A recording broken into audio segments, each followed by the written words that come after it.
Hello there, wonderful humans, and welcome to Board Game Dads, the podcast, episode October 2022. It's spooky season. It's fall. Spooky season. You gotta say that with a lower pitch. That spooky season's kind of. Yeah, It's not as it spooky. was my Paul Bear. That Yes. is true. Anyway, it is fall officially now. We alluded to the fact that it was almost fall last podcast episode in September. Speaking of, Eric, tell the viewers, how was your September? My September was pretty good. We started it off. We went on vacation last week of August into September. Okay. So we started it off down the shore with a house with a pool because the beach is pretty far walk with two kids, hot sand and everything. But had great weather the whole time. And so it was a real good time. And Melissa and I got to play some games. We brought a bunch. We only actually played Trek 12 a few times and Trails of Tucana a few times. But I played with my brother and so his wife Sophia. We played Deception: Murder in Hong Kong, which I had been looking forward to playing for a while. Hmm. Not what I thought it was going to be. We'll get to that one other day though. But it was okay. So that was your first play, I'm assuming. That was my first play of it, Got and it. I guess it just wasn't what I thought it was in my head, and it was more of a. It's not a board or anything. You're just asking questions, pretty much. Sure, sure. Um, and then we also played with my parents. We played Wits and Wagers Vegas, and my dad won. It was pretty simple. Oh, also, Melissa and I and a couple others played Diamant. But we Ah, played Wits and Wagers Vegas with my parents. My dad won. It's wits and Wagers, right? It's pretty simple. My mother still said that all like the betting on the side and the odds was too confusing. mm, So then we played just one. And now my parents have played this one before, and this right. was a hit. And it was a fun enough game. We ended up playing this like 2 or 3 nights in a row with my Nice. parents. Yeah. So just one, definitely a hit for parents that are not gamers and everything's too confusing for them. Yeah, for sure. Yeah. But that was a fun vacation. Awesome, awesome. That's good to hear. I had a sort of vacation, although it was just me on this vacation, and that was at the Dice Tower Retreat in Miami, Florida, which is basically 4 or 5 days worth of just straight gaming. If you've ever been to a Dice Tower convention of any kind, it is similar in that the games there are still available to play in their giant library, but it differs in that it is only that. It is just about playing games. There are no vendors, no booths, no convention hall to walk around, so to speak. It's just a really big ballroom with all the games in Dice Tower library, a bunch of tables, and a bunch of people playing those games. But man, oh man, is this a great experience. This is my third time going to this event, and I highly recommend if you can get your hands on a badge to check it out once because it is awesome. The Dice Tower library games is just incredible by sheer number, but even Yeah. on top of that, there's just so many games that are highly, highly upgraded to some stuff that is like, not even beyond Kickstarter sometimes. So I will not go through every single game that I played at the retreat. I'll mention a couple of highlights because there were a lot. One such highlight, and again, this is exactly what I just mentioned in terms of unique upgrades. Uh, the game recently came out, Ready Set Bet, which Right. is a horse racing game when you basically roll dice in real time. And And Tom Vassell loves that game. oh, he does, He and loves it. and so I played sort of with him. I say sort of because he did not participate as a player, but he ran the horses, which I think he likes just as much as playing the game itself. To your point, this is like made for him. He loves the announcing thing and he loves rolling dice. So he has this insanely custom made board for this game. The board that comes with the game is pretty small, and I think there are horse like little wooden meeples, but this one that he had made for him is a giant wooden contraption with these nice plasticky wooden horse pieces that move and they're like notched. So like if you move it forward one spot, it very easily rests in that spot. It Okay. doesn't like fly off or anything. And it's got the points on there and the lines and things like that, and it's just really really nice.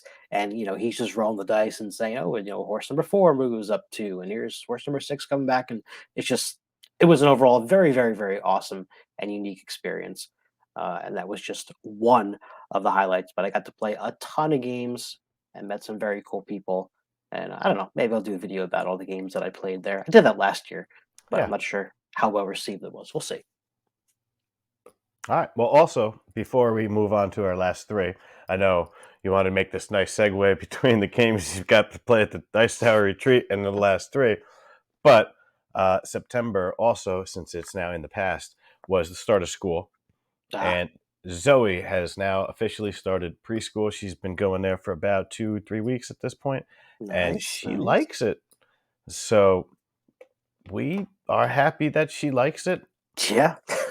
And I mean, what else can you say at this point? Like, awesome. Yeah, it's a big milestone for sure. Yeah. Have you noticed any, like, changes in her, like, socially or, like, verbally or anything since in that short period of time? Um, I don't know that I've noticed necessarily like changes, like steps in the right direction, but I've seen more of different stuff that they'll talk about in school. Like I haven't necessarily, she doesn't say the L very well yet, Okay. like the L sound. So that still comes out as an S. Like I haven't seen that progress, but I see her saying and attempting to say a whole bunch of different words that like I didn't teach her. Like, Oh, yeah, yeah, yeah. singing songs and stuff. I'm like, Yep. I didn't sing those songs. But yeah, Yeah, so that's cool. that's awesome. Very glad to hear that. I'm glad that she's enjoying it so far. Yeah. Yeah, AJ's in his same, pre-K that he was in last year, a different, class, but same school. And he goes for longer period of time during each day and for more days than he did last year. So that was something we were, a little anxious about as well because Right. it's kind of a long day, but they do have a little bit of a rest time and stuff like that. So far, he's loving it, and we're happy about that for sure. All right. So while the kids are in school, what have you been playing recently? Yeah, just yeah, right. Just clarify. I am not playing games when my kids are in school. I am Right. working. But yes, that good segue. So my first of the last three, and my last three are three games that I did play at the retreat. So there is that. My first one here is called Regicide. Now, if you've never heard of Regicide before, it is a cooperative card game, and it's basically just a deck of cards. So right away, I know Eric is going to hate this game for that reason. No, Uh, no, not the deck of cards. The deck of cards with numbers. I'm not well, going to hate it, but I'm going to immediately dismiss it. okay. There's a difference. All right, all right. So you wouldn't play this game, basically. I would try it. I wouldn't spend a dime on it. Yeah, okay, that's fair. So this is a game that you can buy, but you could also play this game with just a regular deck of playing cards. You just can get the rules. Essentially, this is a cooperative game where you're trying to defeat all of the suited characters in the deck. So you go through the 4 jacks, the 4 queens, and the 4 kings, and if you get through all of those, you win the game. It is extremely difficult. I've played it a few times now, and I don't think I've won yet. Hmm. Um, Basically, each suit has a different ability in the cards that you're playing, lets you do stuff to fight the enemy. But then each suit of the enemy that you're fighting, doesn't let you do that thing. Also, each time you go up in rank, the jacks, queens, kings are going to have more hit points, and they're going to attack you for more as well. So you have to like discard cards to kind of absorb that damage so that you don't die.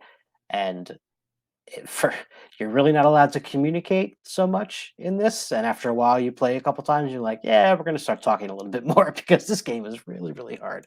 That will But it's happen. good. It's interesting. I don't think I would buy it either, but I don't have to because I have plenty of decks of playing cards lying around my house. So that's Regicide, cooperative card game, one of my last three. I got to backpedal for a second. Once I saw that it was cooperative, I was like, huh, Hmm. I would maybe spend very little money on that. And then you were like, oh, it's super difficult. And I was like, nope, not a dime. All Yeah, right. I don't even know if there's a way to scale the difficulty. I guess you could just say we're only going to fight half the people or whatever. But yeah, it's tough. You shouldn't have to. I know. All right. So my most recently played game we just played last night is Wild Serengeti.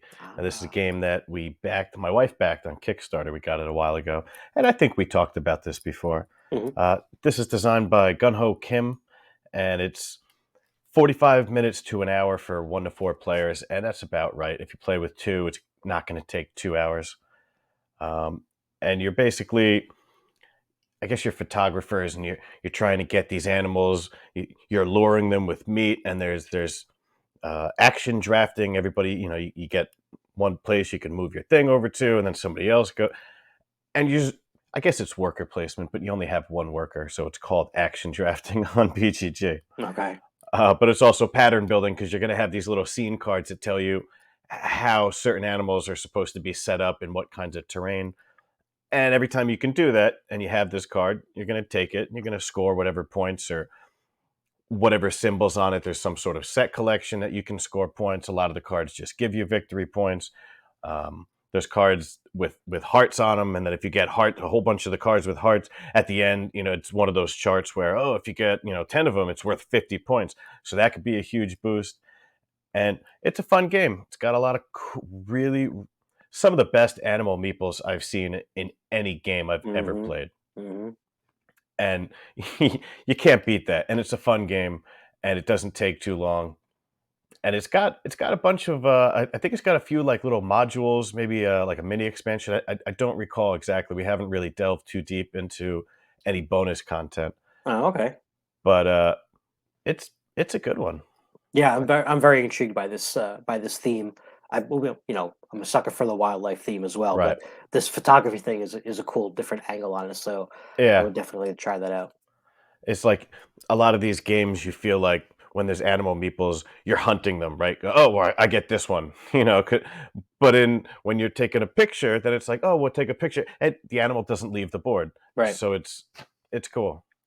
Now, speaking of that, does it like will that animal be able to like qualify for another condition to get Yeah. points again? Yeah, Yeah, right. you could score multiple cards if they're in the right positions on one move. Like you could swap somebody and then maybe use a piece of meat to lure an animal into a different spot, and then score maybe 2, 3 cards on your hand that you have Hmm. on that turn, and put them into your little tableau over on the side. It's cool. Um, But now at the end of each round, which I forget how many turns are in a round, um, certain spaces on the board, any animals there will disappear. hmm. So like there'll be like this, the map is a grid, and there'll be a certain, maybe every other on one row and just one in the middle on the other row. And then you just, if there's animals there, you take them off. And then if you need them, you have to put them back on with your actions. I did notice that in the 2 player version, we kind of only used one part of the board. We started putting animals out on like the left side, and then we kept on putting out cards and moving those around and using those animals to score all our cards. And the Okay. whole right side of the board was pretty empty. There's just Hmm. nothing going on. And but still, really like this game. Definitely gonna check it out again Cool. Waiting for soon. the retheme of maybe taking pictures of toddlers, getting toddlers to sit still for a photo. Ah. Kids version. There you go. There you go. Yep. All right. My next of my last three is another cooperative game, and again, this is another one from the retreat, and it is one of definitely the highlights of the retreat for me. And this one is So Clover, which is the cooperative party word game. This was cool because I got to play with Mr. Dan Hughes and Nice. Mr. Mike Delicio Mm, and a couple of other awesome people as well. So Clover is a game where you're going to get this board, it's clover shaped board that you can write on with dry erase, and 4 cards that you're supposed to just kind of as randomly as you can put down and not like, work out the angle that you want them.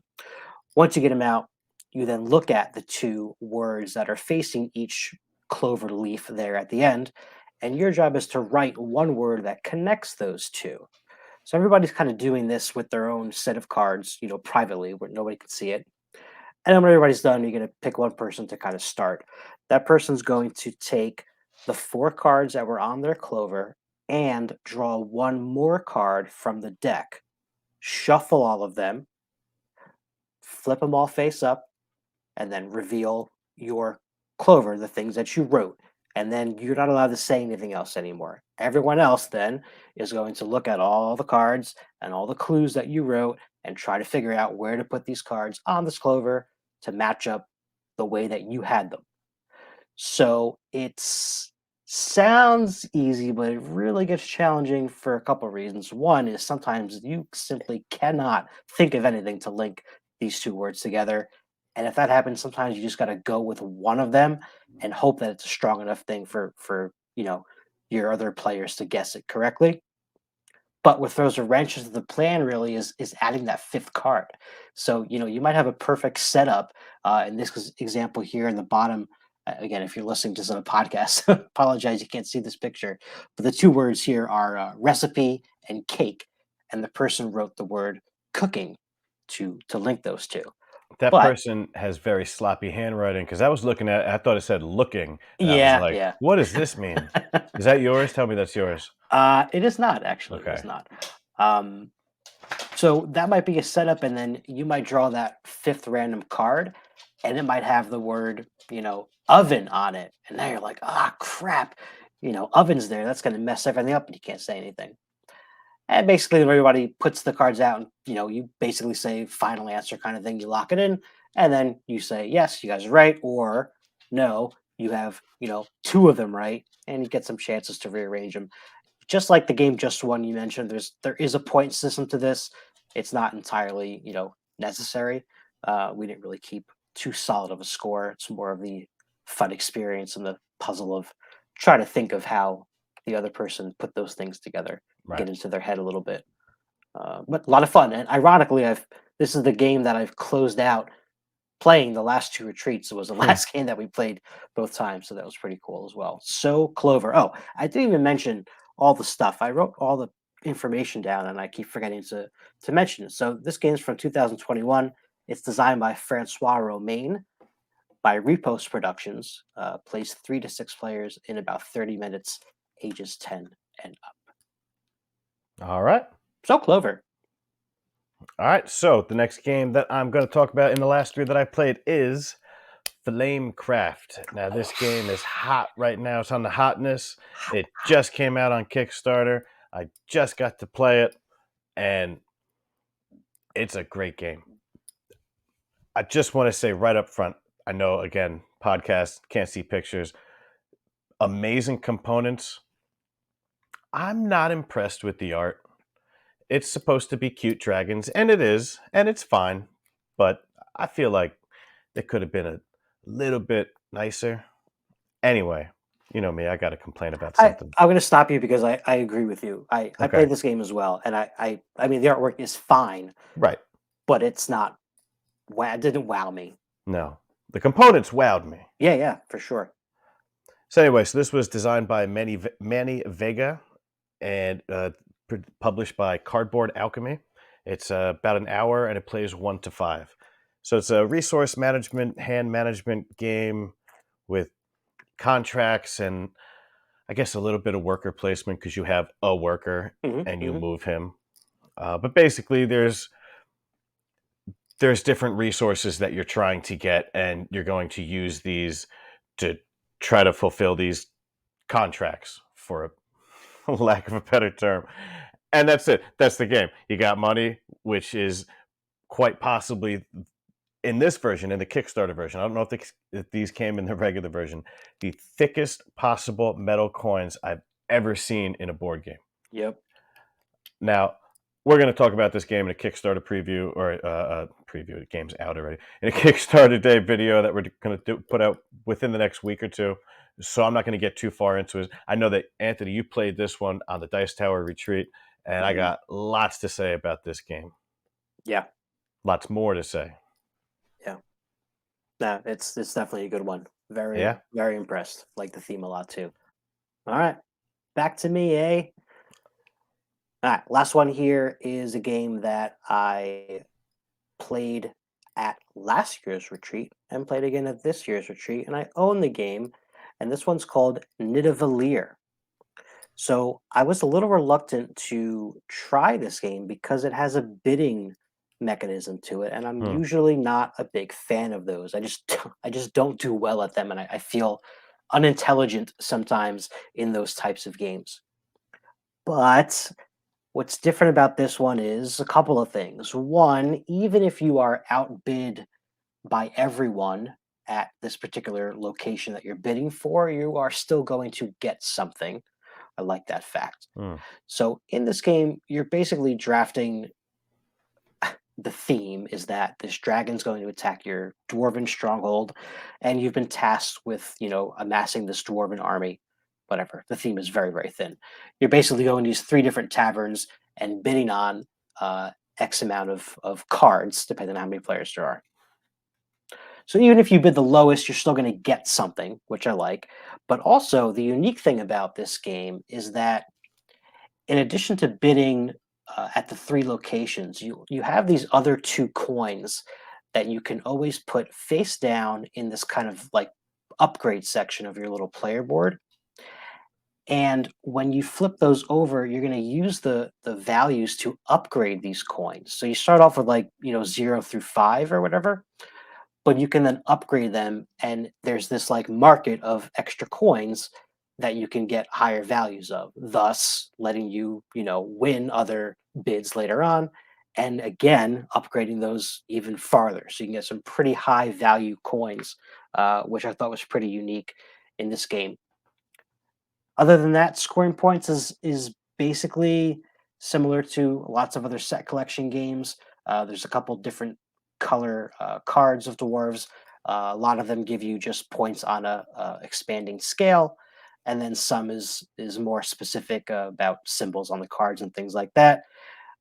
You can also get some special like heroes from like a separate deck once you get one of each color in your army, and those have like extra special scoring and abilities and things like that.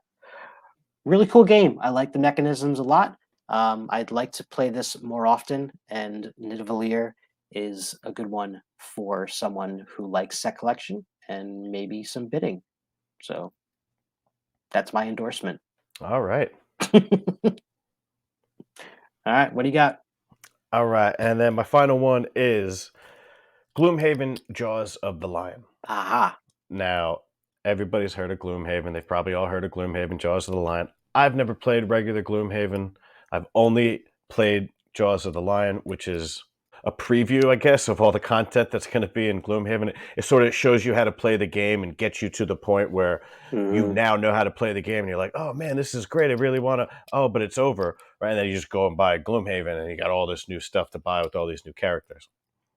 Um, this is designed by Isaac Childress. It's a campaign style dungeon crawl where you get to level up your characters, which everybody that's what you want to do. You want to level up characters and get new stuff and be able to do more on your turns.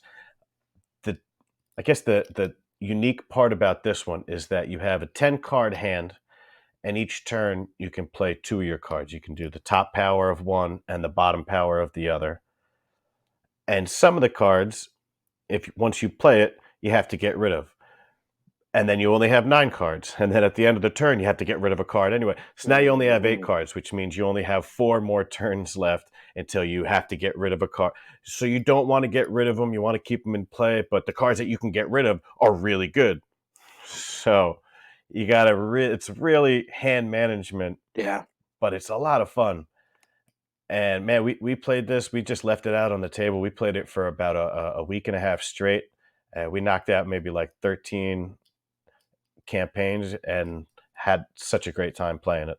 that's awesome. Yeah, Yeah. you guys haven't done something like that in a while. I'm proud of No.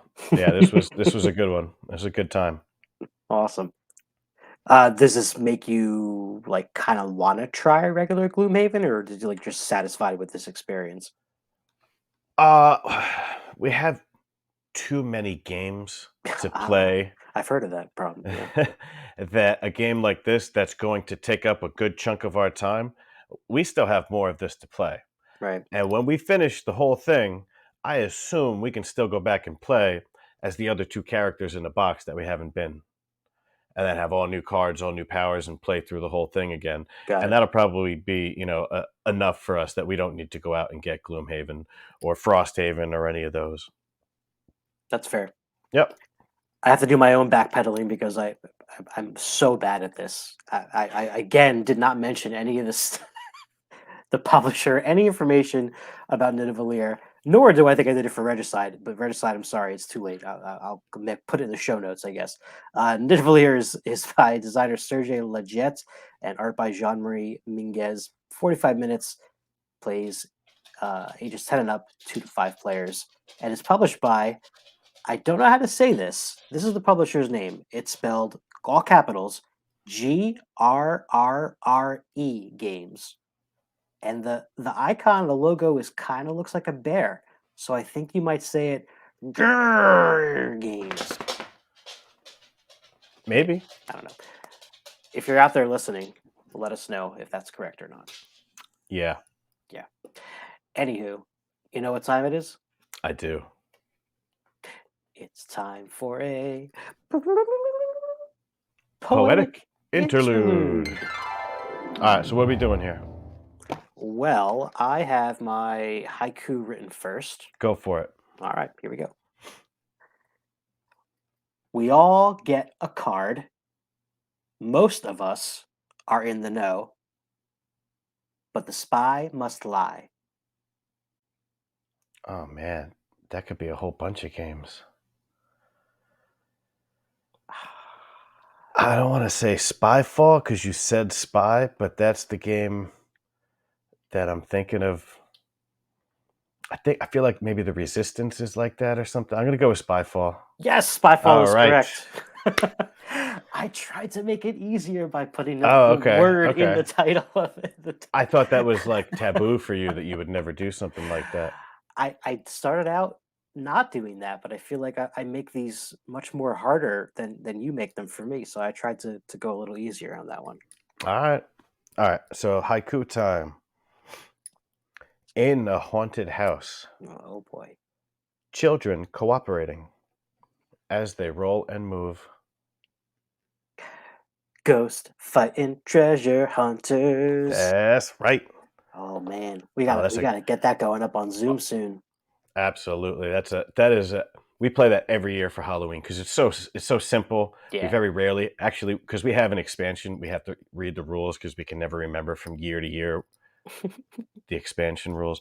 But can't wait. Now it is time for our October holidays Holiday time, and holiday days of time. recognition. There you go. There you go. All right, folks. These are handpicked by the experts here at Board Game Dads. There's a whole lot of holidays in October, and I mean, spoiler alert: Halloween is one of them, as you can tell from our whatever ramblings about this for the last year. We have plenty of Halloween videos on the channel from last Halloween. We did lots of different themes.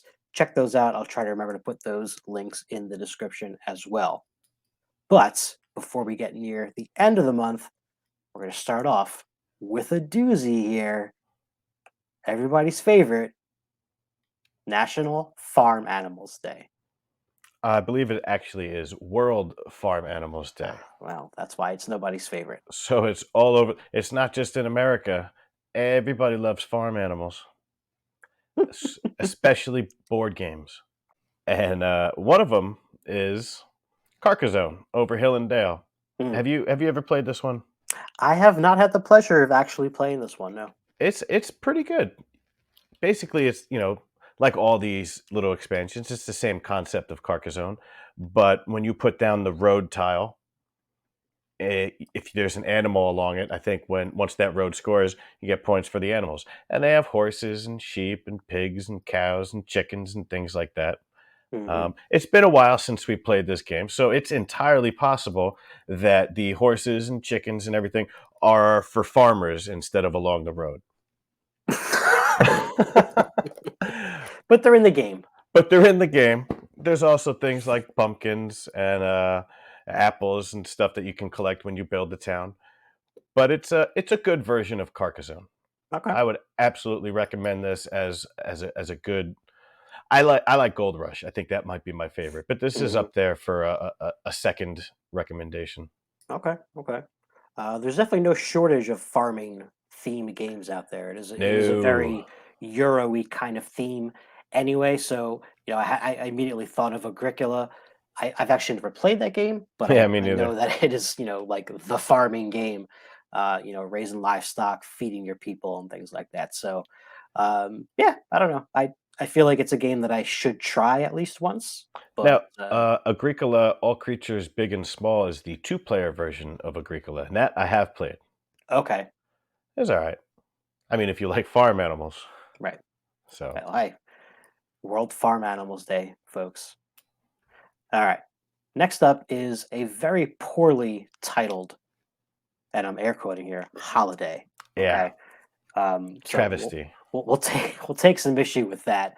The way that it is named is Virus Appreciation Day. Mm-mm. Nah. What should this be called?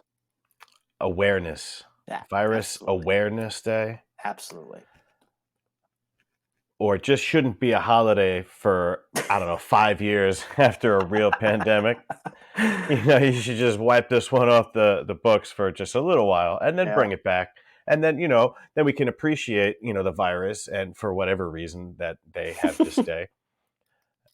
But yeah, Yeah, but obviously pandemic, the whole pandemic, right. series is what comes to mind when you just hear that word, and that only got elevated because of COVID. So, the small, thin silver lining is a lot of people probably fell and discovered the hobby during these rough pandemic times. I think that board gaming definitely shot up a lot as a family activity. And I'll also include here a game by Arcane Wonders that is part of the Dice Tower Essentials line called Viral, a game we don't hear that much about anymore, but it is pretty unique and pretty interesting. You're playing as a different colored virus, and the board is actually the human body. And it's kind of a area control and area movement and hand management kind of game where you're trying to, be the most present virus in the human body.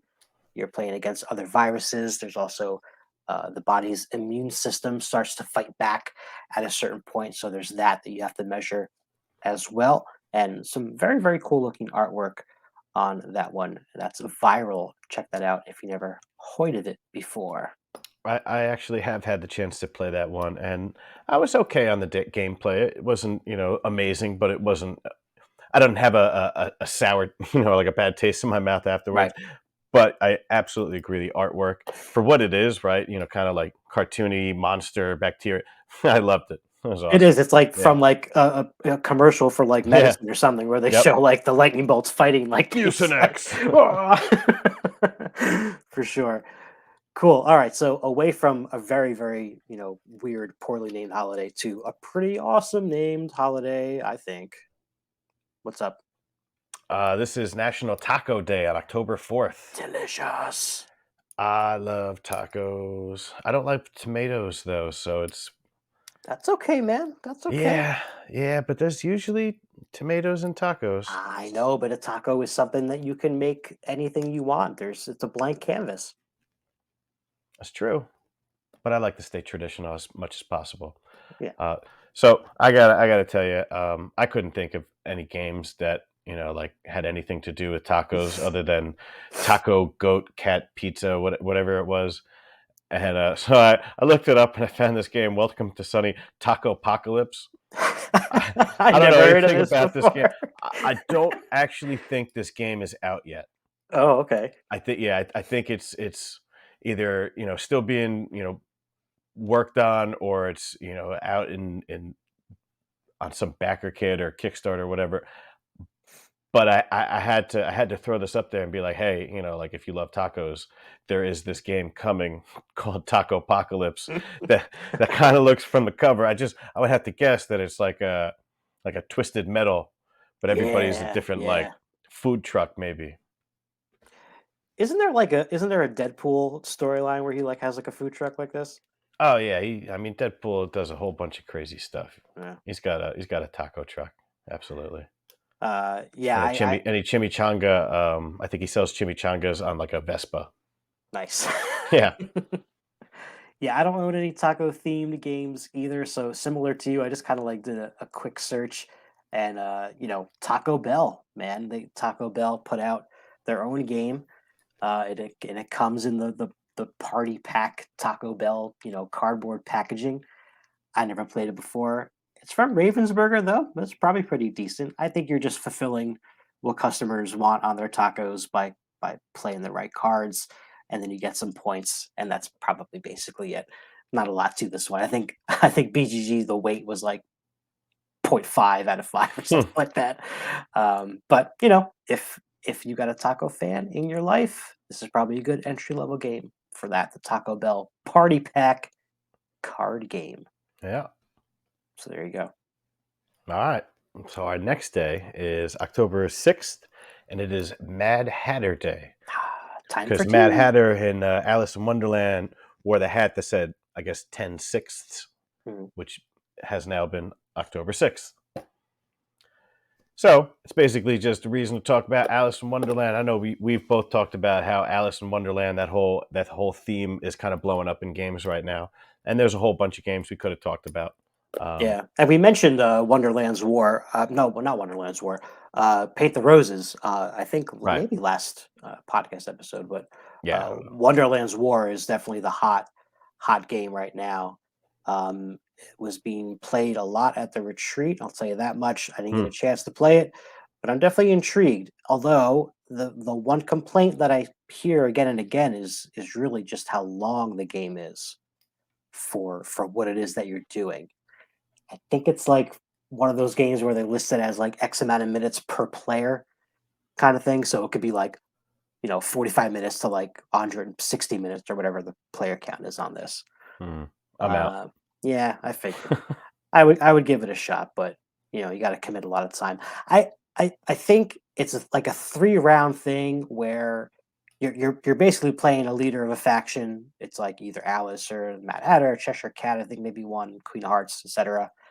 And you're the first part of each round. You're like at the Mad Hatter's tea party, kind of like recruiting people. I think for your cause, and then you're eating pie and drinking tea. And when like the dishes are empty, everybody goes to war, and then you do all the war stuff. And then when the war is over, everybody goes back and has more tea, and you do that 3 times. And I think that's where the length comes in. It sounds like maybe you don't have to do that 3 times. I'm wondering if you could do it twice for a shorter game. That is very little information that I know, having not played it, but uh, it's getting a little bit compared a little bit to Quacks. So I guess there's some kind of a bag building element to it. Like a I don't push your know. luck. Yeah, yeah, Hmm. Well, the game I'm going to talk about is Deckscape in Wonderland. This is just another escape room game. I've been buying Exit the Game, adventure games, Unlock, and Deckscape since they came out. And Deckscape, hands down, is my favorite. We have not yet played this one, but I can't wait. And these typically seem to be good for 2 or 3 players because sure. sometimes there's like 3 different decks. There's a blue deck, a green deck, and a yellow deck or something. You have to figure out everything in the yellow deck is going to have to do with that deck, and Hmm. so each person can kind of take one and start working on their own clues and try to figure stuff out. And they just work. Yeah, I agree. I, Highly recommend. I like them all too, but I think you're right that the Deckscape ones work best with 2 or 3. I think that Yeah. the exit ones, once you get 3 or 4 people, it becomes too much. Like you can't see everything. You're passing stuff around. This is just the cards are out. Everybody can look, lean over a little bit, and see what's on the card. Oh, let me see that card. That's it. So yeah, I didn't know there was this And then when you theme for beat that. it, you keep it and you just give it to somebody. That's right. Can't do that with S- s- Exit because you ended up cutting the cardboard box up and Yeah, yeah. yeah. You guys gonna try to play this one on Mad Hatter Day on the We 6th? don't have this one. Oh, my bad. So no, I don't think we have this one. We could have it, hiding back there somewhere, but I don't think so. We have a couple other ones that we got to get to first. Got it. All right, October 9th is National Chess Day, which is, I don't know, the first board game. I'm Mm. sure Moncala is like maybe the oldest game, but I think Go chess, is even older than those two. yeah, I think so, and there's okay. probably others, but it Yeah, is I mean, obviously checkers one of might the even be oldest. older than chess. I'm not sure, but it's chess. It's a But it's game that chess. It it, has the staying power, that's for sure. if you love chess, you love chess. If you're not good in chess, you don't love chess because you That's play fair. against people and they know exactly what you're going to do. Although, and then you're like, oh, haha, I'm going to be random. And now you can't tell what I'm going to do. And you just make all these stupid mistakes. So, like, I'm not a big fan of chess. Yeah, that's fair. Yeah. I am. I am not like very good at it by any means. I can play. I'm not an expert, but I do teach kids how to play chess. Pretty frequently throughout the school year. And one of the things that I inevitably end up doing, especially with the older kids, is bringing in some other games after a few weeks that are very chess-like. So I was, definitely excited to talk about this one. We should add do. I would quickly want to plug our friend who's been on the channel before, Ryan Billingsley of dadsuggests.com, is a avid chess player, has done Hmm. many articles and stuff about the benefits of learning chess and teaching chess to young folks. So check out his stuff as well. But for my picks here, and again, this is something I do every year, I always introduce Onitama because it is extremely chess like. It's a smaller grid, and what I love about Onitama is it really levels the playing field because the information you have is pretty open, and the not chess, the pieces, your player pieces, do not have like an assigned movement the way they do in chess. In Onitama, there's these cards that are showing you how you can possibly move, and there's only 5 cards that you play with in the whole game. You start with two, and your opponent starts with two, and there's a fifth one out as kind of like a community one. But on your turn, you choose which card to use. You move any of your pieces in that fashion, and then you switch that card for that one that's on the side. So now you have these two choices for next time. So the way that that evens the playing field is that you always know what options your opponent has. They're either going to do this or that. So it allows you to really plan a little bit more, and the kids tend to love that. There's quite a few, maybe like 2, 3 expansions for this game Hmm. at this point that add some different stuff. I don't own any of them, but the base game works really well, and this game is always available and pretty affordable. So if you like chess or anyone in your family likes chess, I would highly suggest picking this one up. And I also threw on here That Time You Killed Me, which is a Yeah, I was newer wondering game. about that because from what I've heard, this doesn't seem like it's a chess type game. Well, it's definitely abstract strategy, and you're on a grid, but there are 3 grids that represent past, present, and future. And so, what's cool about this game is if you do a move in the past, it's going to affect what your pawn does in the future as well. Okay. Right? And then the game also comes with it has a bit of a campaigny legacy-ish kind of thing that you open these new boxes that introduce new components that move in new ways in the game. So it's always adding a little bit of a twist in there. And then, from then on you can play with, all of those things combined or just one of them, or you can kind of custom make your matchup there. But yeah, Nice. pretty unique twist on abstract strategy with the whole time travel thing there. It's pretty cool. That Time You Killed Me. All right, moving forward from October 9th all the way to October 24th Big jump. is Houdini's last performance, which was in 1926. And I believe he actually died from something that happened in the performance a few days later, which is kind of a bummer. But because it's Houdini, and it just so happens that there's a new unmatched expansion out. Is Mhm. this an expansion or is this just a new one 2-player base Yeah, game. they're basically all standalone Okay. expansions at this point because they can all play right out of the box, but then you can combine them. This is will be available at PAX Unplugged this year. So PAX is in December. That's where you can get your hands on Unmatched. So this is Houdini versus the Genie. I do love the cover of this. It's very cool.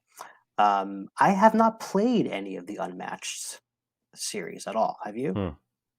We haven't played any of these either. Yeah. They're one-on-one tactical hand management fighting games, which is not really down you and Melissa's alley. I know you're not a big fan of that genre. No, Um, but there's some Marvel expansions out for this that that's true. definitely have piqued my interest. That's true. Yeah. Highly asymmetrical, both sides of the game here.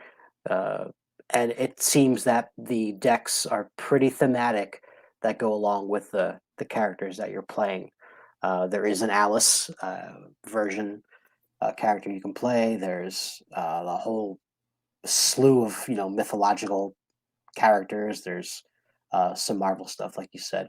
So yeah, Unmatched is very popular now. If you're a fan of that one-on-one situation, definitely would check those out. There's even a Jurassic Park one, I think. There's a whole bunch. Oh yeah, there's a whole bunch. A lot of like really cool like historical figures and Yeah, not necessarily like real, but like historical. yeah, It's just cool that you can have, like Joan of Arc fight Ghost Rider. yeah. Like That's right. They have there's two Marvel ones, right? Like with yeah, multiple characters in them. I get the expansions for Unmatched and Dice Throne confused. Hmm. So I don't know which characters are in which. But like some characters that I really like, Ghost Rider, Moon Knight is out, Daredevil, Bullseye, but I don't know which game is which. But I think I might be right. No, those are yeah. I'm pretty sure those are all unmatched. Nice. I think there's even I think Luke Cage is one of them Yep. as well. I Yeah. think Luke Cage, Moon Knight, and Ghost Rider on the cover of one thing, Hmm. and then the other could be Dice Throne, could be also unmatched. I think has Bullseye, Daredevil, and Elektra. But I don't know. Somebody that knows more than me can comment on that. I'm pretty sure you're right. I think the Dice Throne are. I don't know that there's any of those in Dice Throne. At least not now. I know there's Doctor Strange and Scarlet Witch, Black Panther, Black Widow. Okay, then maybe it's just Yeah, unmatched. I'm thinking of. yeah. Anyway, the next day, one of the best days in all of October, October 26th, because it's National Pumpkin Day. Hmm. And it just so happens that when I was a young kid, and my mother had to choose, I guess, like the cute name for me. My brother was Sasquatch. I was Pumpkin. So maybe it's because my birthday fell on National Pumpkin Day. Who knows? Why was your brother Sasquatch? I don't know. Like I can't tell if like that's cooler or like if do I want like a Sasquatch like when you're a kid or pumpkin, like I'm a guy, do I want to be pumpkin all the time or do I want to be Sasquatch? I don't know. My kids are my daughter is Pretty Bird and Okay, my son is Logie Bear. Logie Bear. Now, eventually, because I do call him this, but eventually he's going to be, just like the little Wolverine, right? Because Logan Wolverine. That Hmm. that's gonna happen. I already call him that. But right now, well, he's still like one, in 14 months or so, or 15 months. I think he's my little Logie Bear. Anyway, so for National Pumpkin Day, a whole bunch of games could have talked about. Could have talked about the game Carcassonne over Hill and Dale before, because that had pumpkins in it. I picked Three Sisters because part of the premise of the game is that you're growing pumpkins. Hmm.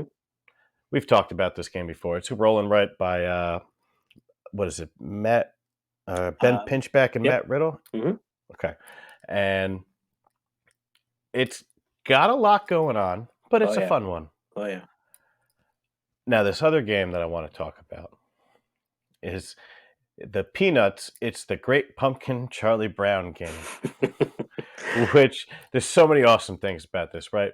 Because it's Charlie Brown, it's Halloween, it's a pumpkin, so we can talk about this for Pumpkin Day. We could talk about it for Halloween. We could have talked about this on World Farm Animals Day because that was the day that the Peanuts was first published. But no, we're talking about it right now on National Pumpkin Day. And the game, from what I know, is terrible.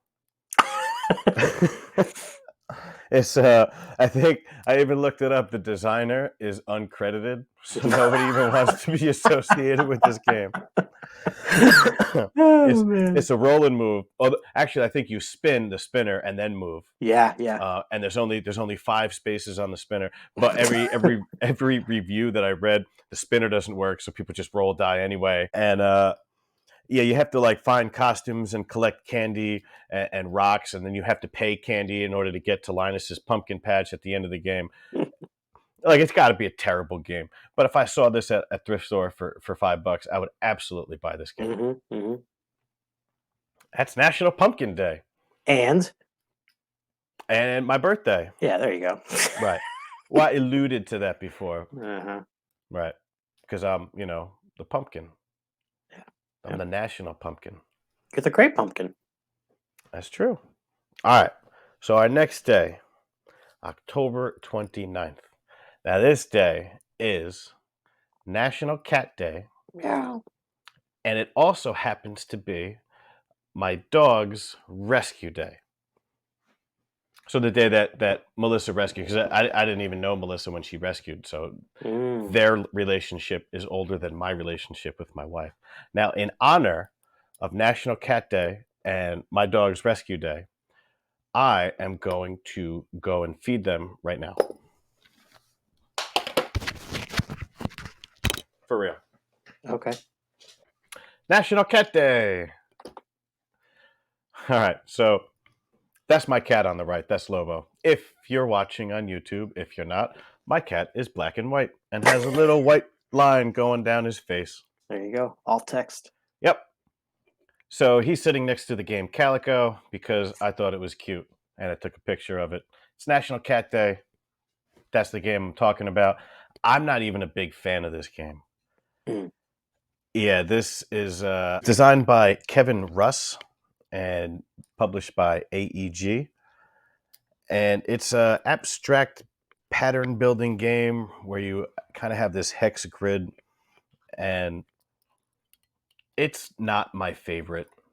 That's not my favorite style of game. It's cute because it has a cat on the cover, but really you're just putting down these little hexagons of different patterns around a hexagon. You're trying to have all the same pattern or one of each color, or pairs of this pattern, pairs of that, and it can be a little brain melting. Oh yeah, yeah, for sure. And We could talk about Isle of Cats all the time, right. so I didn't really, besides just saying it now. But I put on a little bit of a softer pick here, which is Cat Tower, which is a card stacking game, kind of like Rhino Hero, where you fold some cards, try to get these cats as high as possible on the tower, and then you roll a die first, and something happens on one of the each symbols. It's very, very, very, very simple, uh, but nice to have in the collection. It's a really small box. Yeah. Meow. Yeah. National Cat Day. My dog's There you go. birthday. Huzzah! All right. October 30th, which is Mischief Night. Well, actually, I have a list of all the different alternative names for Mischief Night. Now, we've Hmm. heard of Goosey Night. We've heard of Devil's Night. Those are, I guess, the biggest ones in the northeastern area of America. There's also, and so I added one, and I'm going to list through all of these, and you tell me if you know which one I added. Okay. All right, so there's, did I say Devil's Night or Devil's Eve? Whatever, they're both on there. Gate Night, Mat Night, Cabbage Night, Moving Night, Trick Night, Crap Bag Night, Tic Tac Night, Miggy, Mickey, and Mizzy Night, Corn Night. I hope you added crap bag night. I did. I thought Okay. I could get away with that one because, like, if there could be a cabbage night because people are throwing cabbage, why Why can't there be a crap bag night? Oh boy. All right. I don't have any game recommendations for Mischief Night. No, don't go out and vandalize things. Stay home on that night and play some board games instead. No, but if somebody's got it coming and you're going to do a harmless prank, by all means, this is your one night that it's not that big of a deal. Everybody Mhm. else is doing it. And like I said, harmless pranks. Sure. Yeah. All right. Moving on. So our next night, the next holiday, whatever, is Halloween, right? That's what October is all about. Everybody's waiting for Halloween. Halloween decorations have been in the store since August. Yeah. People got them up outside already in the neighborhood, and it's still September. This is it. People have been waiting all summer long for Halloween, and there's a lot of people that love it, and I think that's awesome. Yeah. I love passing by the houses that go crazy, that put up a whole bunch of stuff, lights, and we just drive by slow, and Zoe looks out the window and she tells us what she sees. Yeah. Yeah. It's a lot of fun. Definitely.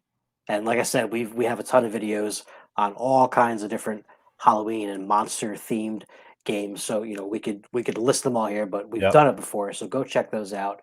So we have And a what we do, we we have a did new like pick. 3 videos, right? We did like the Universal monsters, Was some at least modern three. It might have been monsters, four. and then I think we did like Halloween theme, like I don't know, patchwork and welcome to stuff like that. And then we did games to play on Halloween night. Right. So I think there was 4 videos. Yeah. Yeah. So we probably don't have much more to talk about. But there's a new one. What do you got? I mean, there's a bunch of new ones. The new one that I want to talk about is called Ticket to Ride Ghost Train. Awesome. Now, I've never played Ticket to Ride my first journey, but this is, I think, that with a different skin. Okay. It's not like Ticket to Ride New York or Nordic or anything like that with a different skin. This is the kids version. You're not putting out cards and you're not putting out 5 cards that you can choose from. You're only taking them from the top of the deck, Hmm. and you're just going around this town or city or whatever. It's got places like uh, the murky, I can't read that, murky glade, the graveyard, and you're kind of like making a trick or treat path. It's really vague what you're actually doing because you have like Halloween parade floats that you're putting out. You're going trick or treating. You're trying to collect routes. There's not much of a theme and Ticket to Ride in the first place, but this one, if you're just looking at the cards and the board, this one is very Halloweeny, and it was a good time. A lot simpler than I was prepared for because I Yeah. Yeah. I sort of thought this was going to be like maybe not Nordic but New York, which I've never played, or even San Francisco, which I've also never played. Right. Just the tighter, smaller map. Right, but it's not. It's very kid friendly. Right. Like if you use one of the double routes, somebody else can also use the double. Even in a 2-player game, there's no Hmm. rule against that. And so the first time we played this, Melissa thought that she just couldn't go back and forth, even though there was a whole, like 3 trains that she could have used because she's thinking regular Ticket to Ride rules. But yeah, it's definitely fun. It's got purple, orange, black. And what do you think the fourth color train is, right? They did purple, they did orange and black. This is all Halloween colors. What do you think that fourth train should be? I think it should be a green of some I kind. agree that it should be a green. What do you think it shouldn't be? Uh, it it shouldn't be blue. All right, that's true. Yeah, it's white. Okay, I was gonna guess white or maybe yellow. Yeah, I mean yellow. I could yellow It's the squash, candy corn yellow. thing. It's the candy Yeah, corn thing too.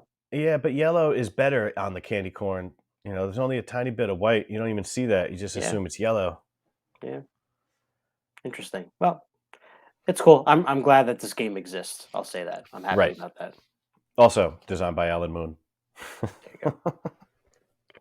All right, so that's it for our holidays. Unless you want to keep going on about Halloween, I could talk about Halloween for days, but we probably No, did that last year. yeah, we're pushing our limits already on this. Right. We're getting near the final segment here, but before we jump to that, it is time for the second poetic interlude.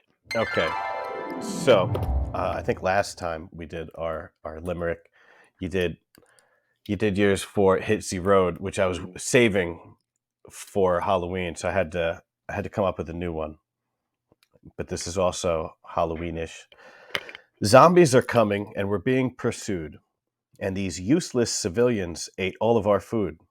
We need to go searching for more food and supplies. But there could be a traitor, and I don't trust these guys. Because one stupid mistake, and then we're all screwed. Uh, that is Dead of Winter. That is correct.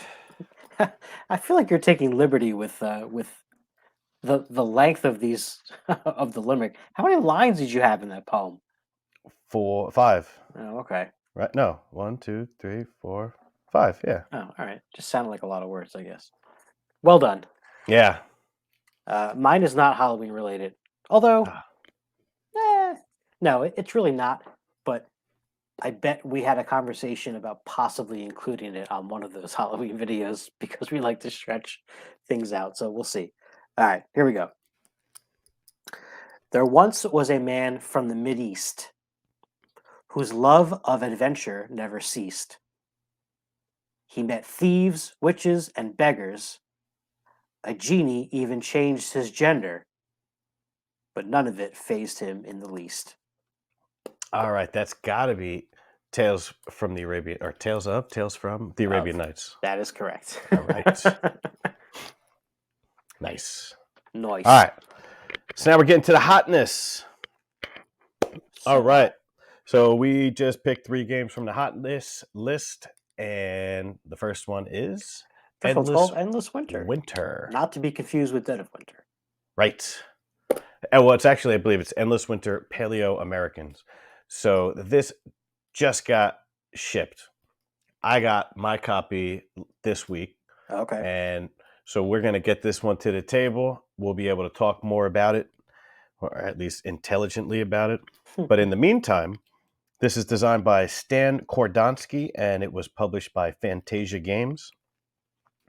It's got really nice components. It's got recessed boards, um, and basically, I think you're guiding your tribe in its development for like a number of generations. So you're deck building. There's deck building. There's worker placement, some set collection, and maybe some area influence. And there's just a bunch of things going on. It came with, I got like 3 expansions that I may or may not ever play. A couple different little mini modules. So a lot to check out on this one. Very excited. I hope I don't put it off until it snows. Hmm. That's the kind of thing that I might do. But Hmm. I'll definitely Hmm. get it played a first time so we can talk about it soon. Nice. Yeah, that would be very helpful. Yeah. Looks cool. I like the cover. Yeah, I was looking at the art is fine, similar to Flamecraft. The art's fine. I have no problem with it, but looking through some of the cards and everything, some of the artwork I didn't really like. Like, Mm. it's got that kind of cartoony-ish feel, and then when you see some of the other pictures, you're like, didn't really translate well to the dogs or whatever is on this card. Right, right, But right. we'll see. We'll see how All it right. goes. Looking forward to your thoughts on that. Next one up here is sort of a game that we kind of talked about already, and you'll see what I mean in a minute. We mentioned Pandemic earlier. This is a new skin in the Pandemic system, but it is definitely the most removed from the core Pandemic theme for sure. But it has a major IP on it, and that is Star Wars: The Clone Wars, a Pandemic system game. This is coming from Z-Man Games. The designer on this is Alexander Ortloff. Art is Atha Kanani, and says it plays in 60 minutes, 1 to 5 players. It's not out yet, but if you like Pandemic and you like Star Wars, you're probably going to love this game, is all I can say. Instead of the diseases, you're going to be taking the Jedi around the board to fight off the separatists and the battle droids and things like that. And yeah, I mean, there's no way this game is not going to do well. I'd be shocked. I really would. It's beyond just slapping a theme on something, right? I mean, it's thematic, and it kind of makes sense with the mechanisms of the way the pandemic system works. So I think this one will probably do really well. What do you think? I want it. Yeah. There you go. Case in point. I think it's going to be a hit. And we will get our hands on it. Oh yes, it will be mine. All right, and then our final game to talk about on the hotness is a game called Daybreak, Mhm. whose designer is Matt Leacock from games Woohoo! such as Pandemic, and also Matteo Metapace. And this is a cooperative game about climate change. I don't know much more about it. It's currently on BackerKit. When this video goes up, it's probably got about 2 more weeks ahead of it, Okay. but it looks really cool. Now, this picture on the side, if you're watching this, the note on the bottom shows prototype components, boards, token card. So this might not be final. So don't look at that and be like, man, that looks stupid. I'm out, because that's the kind of thing that I would do. And I'm intrigued in this game. I think for one thing, it's Matt Leacock. It's cooperative. I already know this guy can do cooperative, Mhm. and it's about climate change. And I think I even read somewhere that like a lot of the components are like sustainable, or so Yep. maybe there's all like paper packaging. And I love when people go above and beyond to do stuff like that. And I'm really excited about this one. I'm probably gonna back it. Okay. Yeah, I'm intrigued as well, for sure. But yeah, that's Daybreak, a game I don't know really that much about, but what I do know, I find interesting. There you go. Well, that's all this segment is for. What is piquing our interest currently? But if you have some things on the hotness that you thought were interesting, let us know in the comments below. Let us know the last 3 games you played. Let us know what your Halloween plans are, what games you like to play for Halloween. Let us know all this stuff. If you're watching this on YouTube, you can easily leave comments under the video. If you are listening to this on the podcast version, I will say one of the ways you can connect with us is to check out our Instagram page, which is Board Game Dads with a couple of underscores between the words there. That is my personal account. You're going to see lots of game stuff on there. You're going to see some pictures of my kids too. So that's what that is. But if you guys have any questions or you want to mention anything about the podcast, you can leave some comments there as well. So that's that. Yeah, you can follow me on Instagram as well, but I'm All right, somewhere. friends. I hope you have a very, very good October. And if you do participate in the Halloween activities, please be safe. And if you're going to do something on Mischief Night, don't make it too mean. Be nice. Harmless pranks. Harmless. Thank you. But Thank you. sometimes there are people that got it coming. That's it.